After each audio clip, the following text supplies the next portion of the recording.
বিশ্বনবী যখন 15 কিংবা 20 বয়স, কোনো বর্ণনায় এসেছে 15, কোনো বর্ণনায় 20, তখন তিনি একটা ছাত্র সংগঠন করেছিলেন, ইয়াং স্টারদের একটা অর্গানাইজেশন করেছিলেন। ওটার নাম তিনি দিয়েছিলেন হালাফুল ফুদুল। হালাফুল ফুদুল, ওইটারই আমরা বাংলায় কি বলি? হেলফুল ফুজুল। হালাফ মানে শপথ, oath, we take an oath in the name of Allah. আল্লাহর নামে শপথ নেয়ারে বলে হালাফ। আর ফাদিলা, ফাদলুন, এগুলোর প্লুরাল হচ্ছে ফুদুল। ফুদুল মানে ভালো কাজ।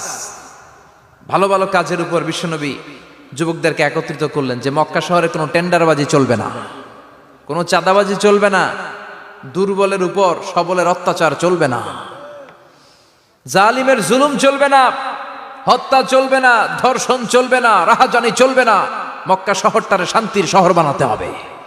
যুবকরা এই দায়িত্ব কাঁধে নিয়েছে। কারা? মুরব্বীরা না, যুবকরা। যুবকদের আছে প্রাণ ঢালা উচ্ছ্বাস, অনেক শক্তি। এজন্য যুবকদেরকে ভালো কাজে আসতে হবে। যুবকরা চাইলে এই দেশের চেহারা পাল্টে দিতে পারে। এদেশে যুবক ভোটার আছে কয়জন জানেন? নতুন করে যুবক ভোটার হয়েছে 2 কোটি।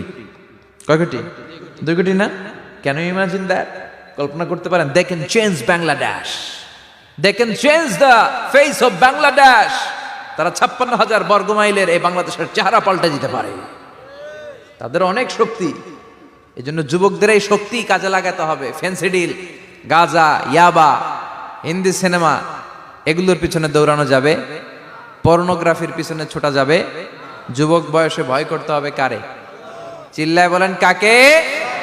আল্লাহ আমার যুবক ভাইদেরকে তুমি তৌফিক দাও। বিশ্বনবী এই হালাফুল ফুদুল তিনি গঠন করলেন মক্কাতুল মুকাররমাতে। পুরো মক্কা শহরটা শান্তির শহর হয়ে গেল। সুবহানাল্লাহ।